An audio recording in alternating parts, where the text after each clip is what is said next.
everyone, welcome back to my channel. So Kyle has been found not guilty on all charges. I wasn't shocked at all. I do know some people said he was going to be found guilty, but from the video I saw, I knew he wasn't going to be found guilty, basically because he's in a country that allows for firearms to be used, and it might be best if you looked at the charges to actually understand why he was found not guilty. So what are the charges that he was acquitted of? Count 1, first degree reckless homicide, use of a dangerous weapon.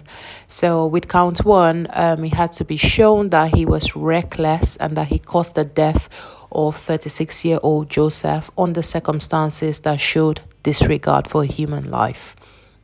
Now, where he lives, which is quite different from the UK, the use of deadly force is permitted only if necessary to prevent imminent death or great bodily harm.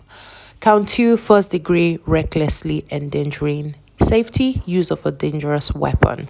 So count 2 says that Kyle recklessly endangered the safety of Richard, a journalist with the conservative Daily Caller, under circumstances that show utter disregard for human life. So he was found not guilty of that as well. Count 3 is first degree recklessly endangering safety, use of a dangerous weapon. So count 3 says that Kyle recklessly endangered the safety of an unknown male, referred to as jump kick man in court, under circumstances that show utter disregard for human life. This particular man had jumped at Kyle at one point and tried to kick him, and Kyle had opened fire. Kyle said, "I thought if I were to be knocked out, he would have stomped my face in if I didn't fire." So if you haven't seen the video, like I said, when you see the video, you would know why Kyle has been found not guilty. It doesn't mean he hasn't killed these people, but intent and all of that, a lot of things go into criminal law matters. Count 4, first degree intentional homicide, use of a dangerous weapon. So for count 4, Kyle would have had to be shown to have caused the death of 26-year-old Anthony Hoba with intent to kill him. You know, I just talked about intent. This is the most serious charge that Kyle faced, with a mandatory life sentence. Do not forget that Huber had swung his skateboard at Kyle, after Kyle had shot Rosenbois. Prosecutors asked that the jury also be instructed on second-degree intentional homicide, first-degree reckless homicide, and second-degree reckless homicide. Kyle's attorneys objected to second-degree reckless homicide, and the judge said that he embraced the defense argument, meaning that he agreed with Kyle's lawyers, but he would likely allow lesser charges for second-degree intentional homicide and first-degree reckless homicide.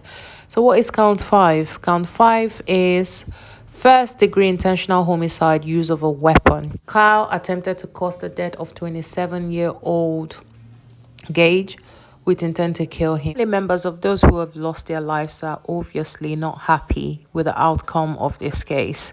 The family of Anthony Hoba, one of the men who was fatally shot by Kyle, has issued out a statement. They say there is no accountability for the person who has murdered our son. It's really sad.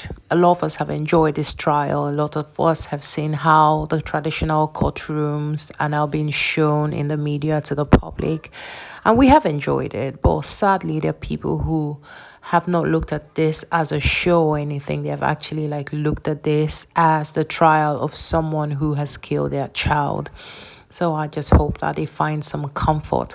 What did you think? Did you think that Kyle was going to be acquitted? Did you think that he was going to be convicted? Did you think that there was going to be a mistrial?